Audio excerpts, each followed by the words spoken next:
Hola! Hola! Què tal? Bé, i tu? Hola, xics! Hola! Com estem? Bé. Hola.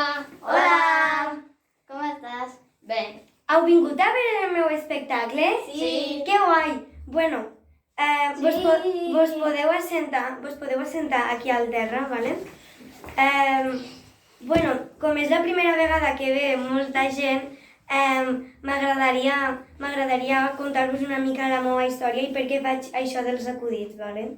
Vale. Bueno, començo.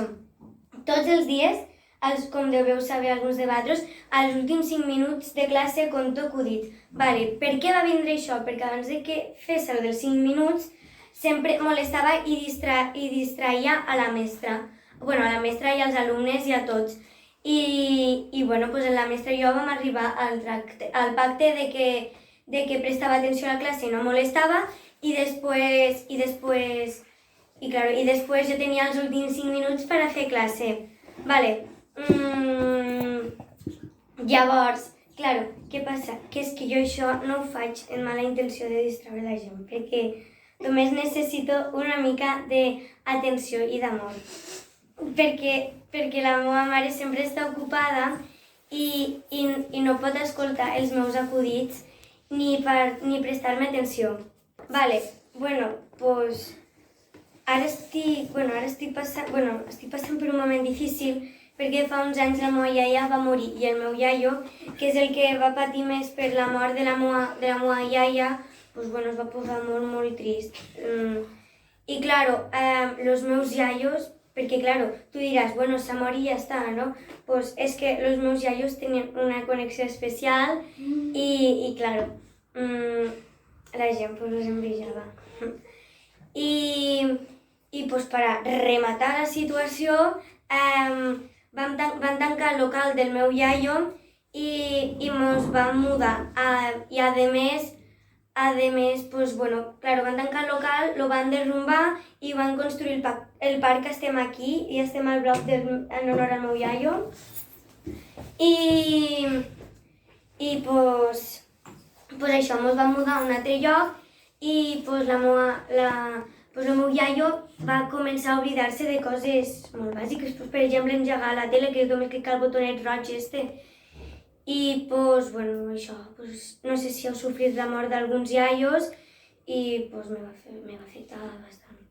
Bueno, i pues això seria la meva història. Si voleu, ara conto los... No, jo tinc una altra història. Pues vine. Hola, com ja sabreu, soc el Sergio Jenkins i pues jo vivia a un carrer que seria carrer Nesle, on tenia una veïna que tenia un Rottweiler i jo estava un dia jugant a casa meva en la pilota i jo al col·le me coneixien com si fos famós per empomar totes les pilotes a l'aire.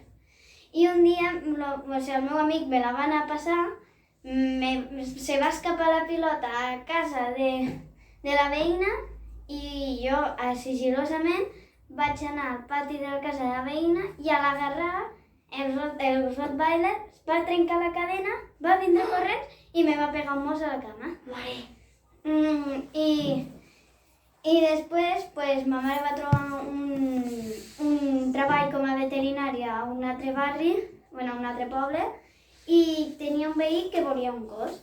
I resulta que el gos que es va agarrar no era ni petit ni mitjà, sinó que un Rottweiler. I jo tenia una temor que te cagues i jo me feia plans per si acaso s'escapava, per a jo també escapar-me. I ja que va anar passant el temps, pues vaig superar el trauma. Això ha sigut la meva història, pues ja he acabat. Bueno, Jo també tinc una història. Ah, vale, ves. Vale, no.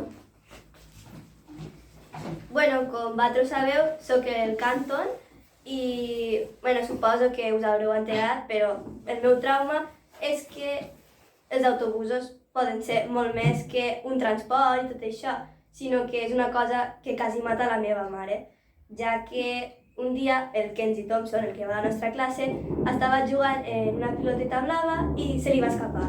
En aquell moment passava un autobús escolar i, com ja sabeu, la meva mare és la vigilant del pas de vianants.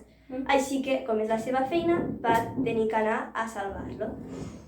I, clar, el Kenji es va poder salvar, però ella es va trencar l'espatlla i va tenir tots els malucs en blaus.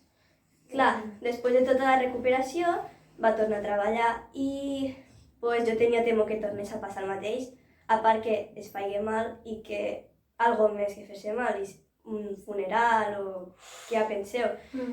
I llavors, pues, com tenia tanta temor, un dia me vaig posar a plorar al lavabo dels nois. Llavors, com sabeu, el conserge, el senyor Munch, em va venir a consolar i al dia següent em van fer anar al despatx de la consergeria i em va explicar que la seva dona, la Zena, quan la seva filla, la Winnie, va anar-se'n a la universitat, tenia molta temor per si li passés alguna cosa i la trucava cada dia. Així que ell li va comprar un gos. I com ell no em podia comprar un gos, em va fer-me un gos escombra. I aquest gos pot semblar una bogeria, però m'ha ajudat molt a superar aquest trauma. I això. Vale, i això ha sigut tot. Si algú també té una altra història i això... Jo tinc una altra història. Vale. Doncs, fa poc, com ja sabreu, va haver una discussió a l'escola sobre que uns xiquets s'havien fet un petó ballant pegant-se i jo pues, vaig agarrar i la gent els acusava de ser gais perquè se van fer un petó i pues, els vaig defendre. I quan els vaig defendre, al cap dels dies, me van vindre el meu grup d'amics a pegar-me i me van pegar i me van insultar. I finalment me van pegar tant que me van deixar en un... me van fer molt de mal i pues, me'n vaig tindre que anar a casa i quedar-me uns quants dies per a recuperar-me. I llavors el xic que se va fer un petó me va vindre i me va donar una rosa. Ja està, ja he acabat.